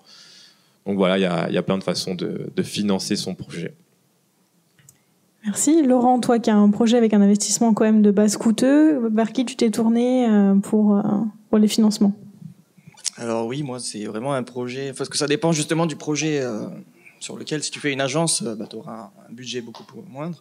Du coup, moi il y a quand même une grosse partie où tu es obligé, sur les gros projets, tu vas être obligé d'avoir un apport personnel, parce qu'après l'apport personnel, tu es obligé de l'avoir quand tu te présentes devant les banques. Et c'est déjà ce qui a été dit, l'INC, ce genre de choses-là, c'est vraiment des noms qui vont revenir assez régulièrement. Et puis, moi, comme j'ai voulu faire un truc un petit peu innovant, je me suis aussi tourné vers l'ADEME. Donc c'est l'agence environnementale qui va pouvoir financer un petit peu mes panneaux solaires ou ce genre de choses-là sous forme de subventions. Donc ouais, il y a plein de possibilités au niveau économique pour lancer ton projet. Pour faire un récap, Initiative NC prêt à taux zéro jusqu'à 2 millions, je crois. 6, ouais, c'est vraiment dans des cas très particuliers quand même. Oui, Il l'accorde quand même rarement, faut pas se mentir. C'est plutôt autour de 1 ou 2 millions. Et l'ADI, pour ceux qui peuvent pas faire de prêt bancaire, l'ADI finance jusqu'à 1 800 000 francs pour l'achat. Ça peut être aussi pour vos études. Il finance aussi de la formation, etc. Pour le permis de conduire, il finance aussi. Voilà, donc c'est un prêt par contre avec un taux un peu plus élevé que ce que pourrait vous prêter la banque. Mais en fait, c'est parce que c'est eux qui empruntent auprès de la banque et après vous remboursez l'ADI. Donc ça peut être intéressant aussi pour financer une camionnette, financer du premier matériel pour votre entreprise. Les provinces, faut regarder régulièrement sur les sites des provinces, il y a souvent des appels à projets avec des subventions à aller chercher. Le gouvernement, on l'a dit, puis après voilà, l'ADEME, en fonction de la spécificité de votre projet, il y a plein de choses qui sont possibles. Et à Pépite, on essaie justement de vous orienter vers les bons organismes pour aller demander des financements là où c'est le plus approprié pour vous. Et comme a dit Laurent, par exemple, lui, il fait une épicerie itinérante sur l'IFO, donc il y a beaucoup plus de choses à acheter qu'une agence de com. Il y a quelque chose qui s'appelle les barrières à l'entrée. C'est en fait combien vous devez investir au départ pour lancer votre projet. Et tous les projets sont différents. Entre le sien et le mien, voilà, c'est vraiment pas la même chose. C'est plus simple de lancer une agence de communication. Ça se base plus sur les compétences et la prestation de service, même si on a du matos. Et il faut bien prendre conscience de ces barrières à l'entrée. C'est si on veut lancer une application, peu importe, ou un peu révolutionnaire qui coûte 200 millions de francs pour être lancée, ce sera plus compliqué que de lancer sa petite agence de com de son côté en patente qui fait du Canva et voilà des petits posts. Mais les deux peuvent fonctionner, à des échelles différentes. Mais voilà, si vous voulez lancer un gros projet, dites-vous que il faudra mettre de l'argent de sa poche, aller voir les banques, c'est plus risqué. Si ça marche pas, on croise les doigts parce que rembourser la banque, ça peut être très compliqué finalement. Donc, il faut y croire, il faut faire des trucs solides, business plan et compagnie. Et voilà. Merci. Est-ce qu'il y a d'autres questions? Ça va pour l'instant pour vous? Alors, pour revenir moi sur le sujet de justement on est entrepreneur, on n'a plus personne entre guillemets sur le dos qui nous dit là faut que tu te lèves, il faut que tu fasses ci. Comment on se motive? Ah si, toi t'as quelqu'un qui tape sur les doigts, Clément, si tu y vas pas. Comment vous imposez une rigueur pour justement dire là je suis obligé de me lever, il faut que j'aille bosser. Moi je peux commencer sinon. De mon côté, après ça me plaît ce que je fais, donc finalement c'est facile de se lever le matin. À l'inverse que si t'aimes pas, je pense que c'est plus compliqué, tout simplement. La rigueur c'est vraiment un truc compliqué. On est une équipe de 7 et on voit déjà que la rigueur est différente. Et comme avait dit Clément, il faut pas, il y a plus de temps à perdre que ce soit, pour nous. Après, on est nos seuls fautifs et voilà. Mais surtout pour les clients, voilà, quand il y a des impératifs, il faut y répondre. Quand il te dit, dimanche prochain, j'ai un poste à faire et que t'es en retard, faut le justifier. Faut vraiment dire, alors j'ai pas pu parce que, mais faut éviter la situation. Faut bien gérer comment est-ce qu'on prévoit notre façon de travailler. Et il faut mettre le réveil le matin, c'est tout bête, mais il faut éviter de mettre plusieurs réveils aussi, ça sert à rien. 7h50, 55, 8h, c'est juste un truc pour procrastiner. T'as déjà ton réveil, donc il faut éviter de le faire. La technique de la douche froide, ça fonctionne, mais c'est pas pour tout le monde. Une bonne douche chaude le matin, ça fonctionne aussi. Mais je pense, après quand on est étudiant, on a cette rigueur déjà un peu de se lever. Peut-être pour quelqu'un qui était en année de sabbatique ou je sais pas, ça peut être plus compliqué de reprendre ses habitudes. Mais il faut un peu se mettre un coup de pied aux fesses le matin parfois. Voilà. Non, moi, c'est le genou de mon fils à 5h du mat. Non, franchement, quand vous avez des clients, tout va bien. Vous avez un bon rythme de vie, vous mettez le réveil, vous savez qu'il y a des clients. Là où c'est dur, c'est quand il n'y a pas de clients. Quand c'est une période creuse, il faut garder le cap. C'est-à-dire, ah ouais, c'est bon, j'ai pas de clients demain. Ah, tranquille, je vais me lever à 9h. C'est faux. Il faut garder un bon rythme de vie. C'est-à-dire, continuer à avoir une bonne routine. Si vous aimez faire du sport, levez-vous pour aller faire du sport. Moi, le matin, je me lève, un café, 7h, je suis déjà au bureau.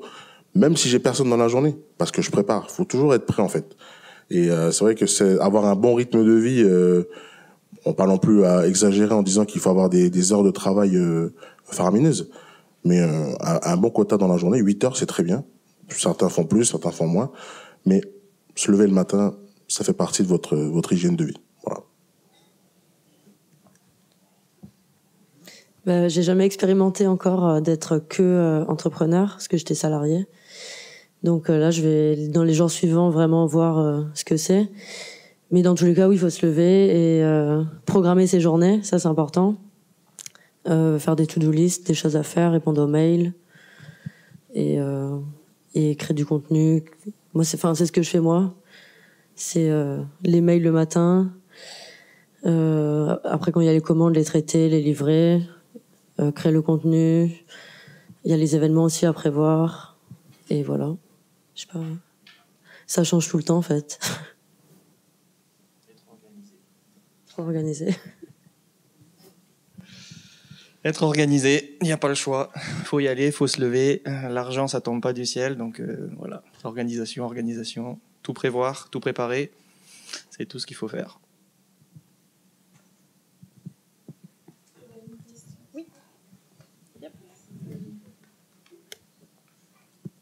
Moi, ça serait pour vous, Monsieur Kirk. Ouais. Ok, pardon. C'est pas compliqué d'être à plusieurs pour. Pour son projet ? Oui, pour son projet. Je veux dire par rapport à la motivation, à vos idées. Peut-être que. Si, c'était très compliqué. Quand on est tout seul, du coup, ce qui est cool ou pas, c'est, admettons, tu réussis pas tes objectifs à la fin de la semaine ou même de la journée, hein, bah, tu peux que t'en prendre à toi-même. Quand tu es en équipe, c'est pas des mauvaises pensées, mais après, il faut savoir il faut le dire aussi aux personnes. C'est, bah là, t'as pas géré ton taf, c'était pas dans les délais, c'était pas assez bien. Et surtout quand on commence un premier projet à plusieurs, en étant, je crois, tous post-bac, à part un, et avoir une formation à côté, on se doute bien qu'il y a des gens qui n'arrivent pas à suivre dans notre propre équipe. C'est pour ça qu'aujourd'hui, on est 3 sur les 7 à faire une année de césure. Donc on a demandé à l'université de créer ce statut. Donc il existe maintenant, si vous voulez mettre une pause dans vos études, c'est une année de césure. Donc admettons, donc moi j'étais en +3 et je me suis arrêté en +2, enfin mis une pause, et j'ai ma place qui est réservée pour l'année prochaine. Et oui, c'était une grosse partie de tout ce qu'on faisait, c'était comment est-ce qu'on arrive à agencer nos process en interne pour que tout se passe bien, pour essayer que les gens arrivent à rendre ce qu'il y avait à rendre. C'était très compliqué, hein, honnêtement. C'était plus dur que les clients. C'est vraiment pour moi, vu que j'étais géré un peu c'est moi qui gère un peu cette partie-là pour que l'équipe fonctionne. C'était pas évident, c'était vraiment pas évident. Et c'est vrai qu'on est 3 aujourd'hui, ça se passe mieux. Et là encore, comme disait Clément, parfois c'est dur d'avoir quelqu'un au téléphone. Mais oui, après il y a des solutions à tout. Hein. Voilà. Moi, ça serait une question pour tout le monde cette fois-ci. Lorsque vous avez créé ou vous êtes en train de créer votre entreprise, comment vous avez fait pour être sûr que ce soit utile pour la population? Vous vous êtes dit quoi? Ou voilà. De mon côté, pour une agence de com, souvent les gens ont besoin de communication. Le marché, beaucoup pensaient que le marché était saturé, parce qu'il y a beaucoup d'agences de com, on voit pas. Mais quand on fait un petit, on voit nos concurrents. Finalement, il y en a vraiment beaucoup des agences de com. Il y a des monstres comme Skazi et compagnie où ils sont 70 salariés.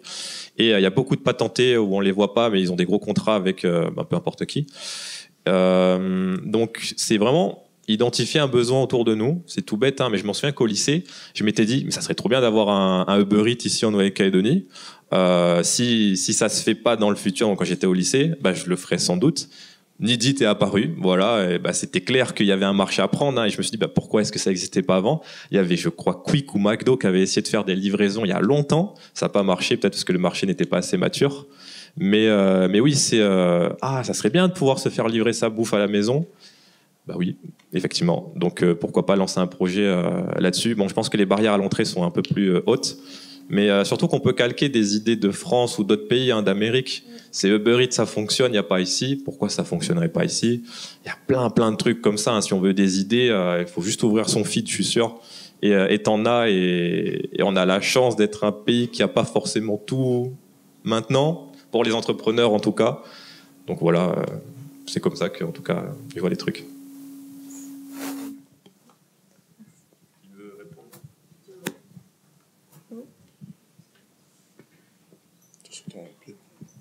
Moi, typiquement, je l'ai dit, je fais du coaching en art oratoire. Est-ce que tu as allumé la télé ces derniers temps? Est-ce que tu as vu comment les gens qui sont censés nous représenter s'expriment? Est-ce que tu es déçue ou tu es heureuse quand tu les vois parler? Moi, j'ai fait le même constat il y a quelques années. J'étais encore salarié, je me suis dit, mince, mais ça fait des allers-retours sur Paris en 48 heures, mais ça aligne pas 2 mots de français sur une seule phrase complète, quoi. Compliqué. Oh, t'inquiète pas, c'est déjà fait. Non, mais pour te dire que moi, ce constat-là, je l'ai fait. C'est la déception totale. Tu te dis, il va encore aller se faire coacher par quelqu'un d'autre, quelqu'un qui vient de l'extérieur, alors que nous, on a les compétences ici. Attention, je suis pas de politique, hein, c'est pas. Hein. Mais c'est juste pour te dire que on a les compétences ici au pays pour former les gens. Et comme on a fait le choix de garder le français comme langue véhiculaire, alors exprimons-nous correctement en français. Et c'est ce que je leur dis à chaque fois. Vous avez choisi de parler français. Parlez correctement et surtout, représentez fièrement les gens qui vous écoutent. Et surtout, culturellement, ici, on se targue de terre de parole, terre de partage. Terre de partage peut-être, mais terre de parole, j'en doute. Hein. Et c'est pas parole pour tout le monde. Chacun doit rester à sa place. Mais aujourd'hui, si tu veux que les femmes puissent s'exprimer, si tu veux que les jeunes puissent s'exprimer, il faut qu'il y ait quelqu'un qui leur dise vas-y, libère ton potentiel, exprime-toi. Mais il faut pas faire que ça. Tout comme une plante, elle a besoin d'un tuteur pour sa croissance, il faut qu'il y ait des accompagnements pour faire grandir cette expression. Et donc moi, c'est né forcément d'un constat.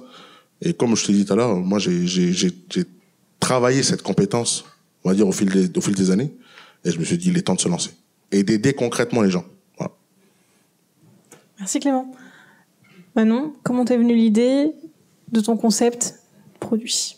Moi, j'ai juste réuni mes passions et tout ce que j'aimais pour créer Biyou. Et en Calédonie, il n'y a pas vraiment de marque locale de maillot de bain éco-responsable. Donc il y a un marché à prendre. Et j'avais réalisé une étude de marché au sein de Pépite aussi, parce que c'est des ateliers qu'on voit quand on est à Pépite. Et du coup, j'avais testé le marché. Et voilà, c'est tout. Du coup, tes maillots de bain, justement, donc ils sont en éco-nil, on n'en a pas parlé. Est-ce que tu peux présenter un petit peu, justement, la différenciation par rapport à des maillots de bain classiques? C'est des maillots de bain durables, donc ils sont fabriqués à partir de bouteilles en plastique. Donc c'est issu du recyclage. Donc c'est une matière qui est très douce et qui tient dans le temps. Et ça se différencie. En plus, c'est certifié par IPREV, et en Calédonie, il y a que 2% de maillots de bain qui sont certifiés par IPREV. Donc IPREV, c'est l'entreprise qui récupère les bouteilles dans l'océan. Après, elles sont traitées, fondues, et ça crée une matière textile. Et du coup, mes maillots, leur matière première, c'est cette matière-là. Et c'est ce qui se différencie en Nouvelle-Calédonie. Pour le moment, c'est du SOL, mais là, je pars... Mais si... je pars à Bali dans 2 semaines pour faire un réapprovisionnement, et je peux inclure beaucoup plus de taille avec ces fournisseurs-là. Donc, il y aura plus de taille. Merci Manon. Alors, toi, du coup, Laurent, d'où t'es venue l'idée du projet et quels besoins tu as constaté justement sur le terrain pour développer le tien? Moi, ça vient vraiment de mon histoire personnelle. Parce que j'ai grandi à Nouméa, mais il faut savoir que parce que pendant les vacances, j'allais sur Lifou, et en fait, avant d'aller sur Lifou, mon père il préparait un petit carton, en fait, il mettait plein de choses dedans, que ce soit du Milo, des sao, des trucs comme ça, de la soupe, et il l'emmenait sur Lifou. Et en fait, c'est comme ça que je me suis rendu compte qu'il y avait vraiment une problématique. À partir du moment où, si tu veux, tu te rends compte qu'il y a une problématique forte, ça veut dire qu'il y a un besoin, et qui dit besoin dit marché. Et à partir du moment où ta question est bonne, ta problématique, et tu te rends compte qu'il y a un problème, ça veut dire qu'il y a un marché à aller voir. Et après, si tu veux, ça c'est l'étape première. Et après, la deuxième étape, ça va être de questionner ton marché, donc d'aller voir les gens, rencontrer tes futurs clients, vraiment questionner leurs besoins, ce genre de choses-là. Et après, ça peut aussi conforter ton idée de départ. Donc je pense que c'est comme ça que tu te rends compte que l'idée peut être bonne ou pas. Après, ça ne veut pas dire que ton truc il va fonctionner ou pas, mais c'est des éléments qui vont t'amener à savoir si l'idée est bonne ou pas. Il faut tester, ouais. Parce que le monde de l'entrepreneuriat, c'est pas 100% de réussite. Hein. Merci. Est-ce qu'il y a une dernière question? Oui, j'arrive, et après on passera à la conclusion.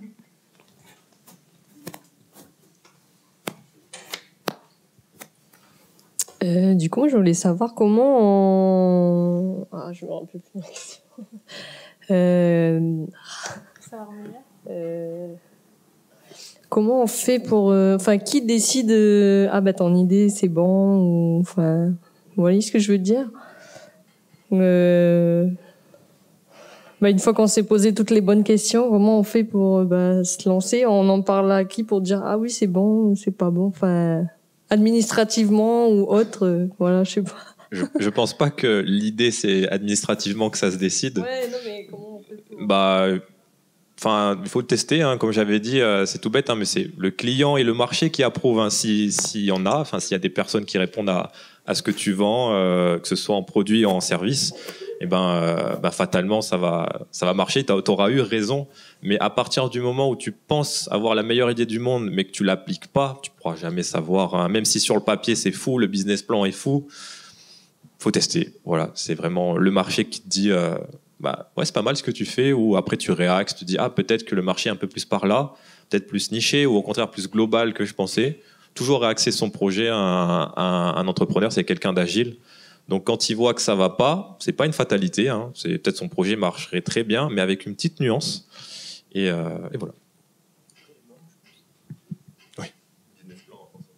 Je pense que les banques aussi, parce que les banques, eux, ils connaissent vraiment le marché, ils ont des retours, des comptes, ce genre de choses-là. Donc, à partir du moment où tu leur présentes ton projet, ils vont savoir si le marché existe ou pas et quel potentiel il a.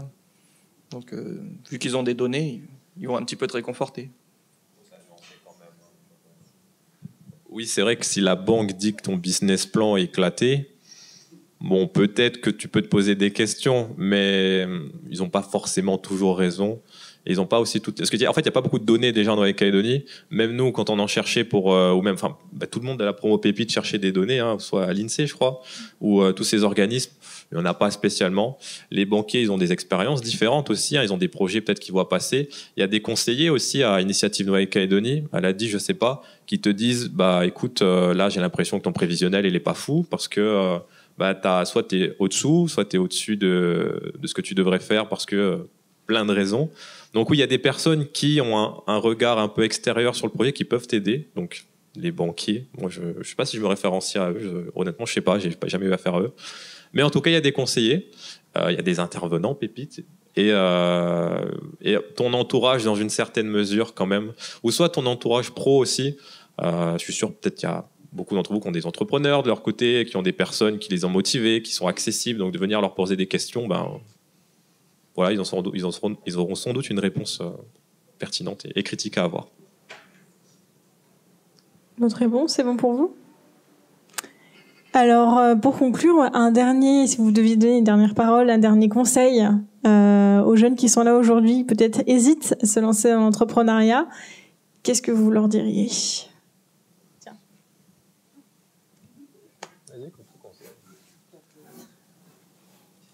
Lancez-vous, vous le regretterez pas. Non, c'est vrai, il n'y a pas, comme je l'ai déjà dit, il n'y a pas de mauvaise idée. Franchement, il n'y a pas de mauvaise idée. Si vous avez une idée et si vous pensez qu'elle peut marcher, posez les bonnes questions autour de vous. Mais à un moment donné, la phase de se poser des questions, elle prend fin. Il faut arrêter de se poser des questions. On se pose les questions une fois et après on se lance. Parce que trop procrastiner, prendre trop de temps sur un sujet, en réalité, on le fait jamais. Il y a des gens qui passent leur vie à se poser des questions et qui passent jamais à l'action. Ceux dont on retient le nom, c'est ceux qui passent à l'action. Ceux qui font quelque chose. Ceux qui n'ont pas peur du jugement. Donc, si vous avez une idée, faites-le. Je rejoins ce que Clément dit. Il faut y aller et je conseille d'aller à Pépite si vous avez une idée, parce que c'est vraiment un bon cursus et un bon programme de soutien et on apprend plein de choses. Et il faut oser et y aller. J'ai déjà le mien. En rejoignant aussi ce que Clément a dit, ça me fait penser aussi j'appelle ça le syndrome de la salle de sport. Bon, il est connu aussi. Hein. Tu t'inscris à la salle, tu vas à Fitness Park, 5 000 francs par mois, abonnement à l'année, et tu vas pas. Donc eux, ils sont contents parce que finalement, c'est comme ça qu'une salle de sport fonctionne. Hein. Ta salle est faite pour 1000 personnes, mais tu as 100 000 inscrits, évidemment, il y en a qu'un quart qui viennent. C'est entreprendre quelque chose, ou plutôt croire qu'on entreprend quelque chose. C'est pas en regardant des vidéos de Thibaut InShape et de mecs qui font la muscu que t'en fais et que t'es proactif dans ce que tu fais, que ce soit du coup dans le sport ou alimentairement parlant. Non, il faut vraiment l'acter. Hein. Il faut se lancer à un moment donné. Si tu passes 1 an, 2 ans, 3 ans à peaufiner ton idée, ton projet, et qu'à la fin tu le lances pas, tu auras objectivement perdu 3 ans. Et il y a aussi d'autres types de personnes, c'est celles qui te font croire qu'ils entreprennent, mais tu comprends vite que c'est pas le cas. Et avant de comprendre, tu veux tester des trucs avec ces personnes, elles t'ont fait perdre un temps aussi, c'est pareil. Hein, faut bien choisir ces personnes. Et donc ouais, il faut être proactif, même quitte à se lancer parfois un peu bétail, parce que finalement vous voyez votre marché le plus tôt possible et voilà, faut se lancer. Et si on est jeune, on n'a rien à perdre. Donc let's go.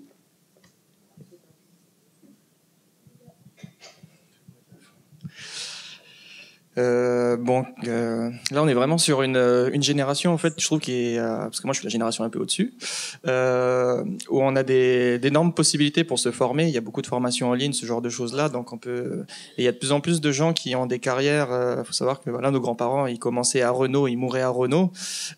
Vous avez la possibilité justement de tester plusieurs choses, donc aller dans le monde du salariat, aller dans le monde de l'entreprise. Donc faut vraiment, on est dans un monde qui bouge et il faut bouger, donc il faut entreprendre, il faut se lancer. Et il y a une très belle phrase que je trouve dans le bureau de Naomi qui dit si tu ne te lèves pas pour réaliser tes rêves, quelqu'un va t'embaucher pour le faire à sa place. Voilà. Donc ce sera le mot de la fin, je pense. Exactement. Donc ouais, voilà, osez, et vous le faites pas sans parachute, parce que voilà, il y a des dispositifs encore une fois qui vous accompagnent, et des grands frères, des grandes sœurs, comme dit Clément, qui sont aussi derrière et prêts à partager leur expérience avec vous. Merci beaucoup pour vos témoignages ce matin. On peut les applaudir bien fort, s'il vous plaît.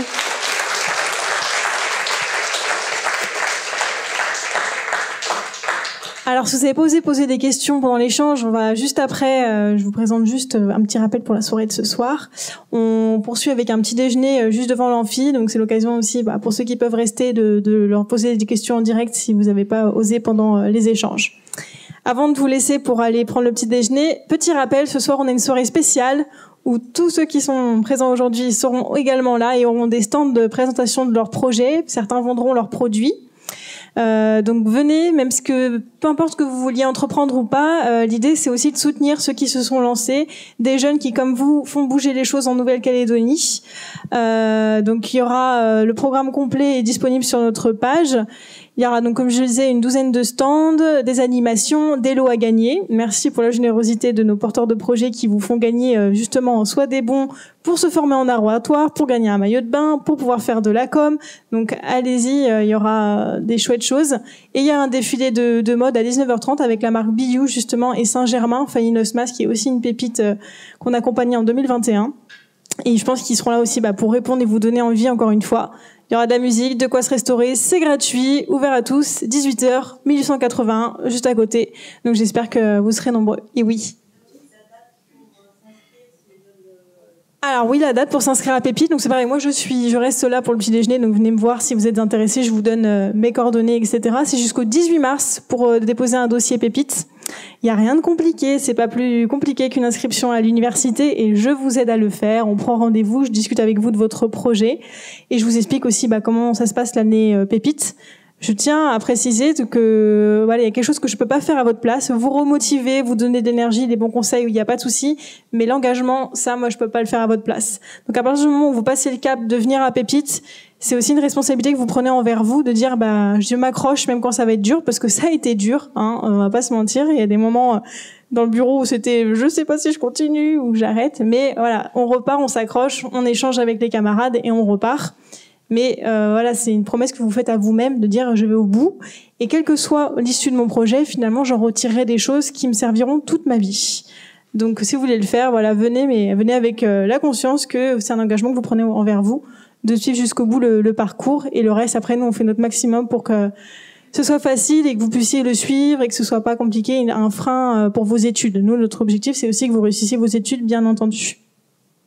Merci beaucoup pour votre présence ce matin. Et puis, petit déjeuner juste dehors qui vous attend. Merci.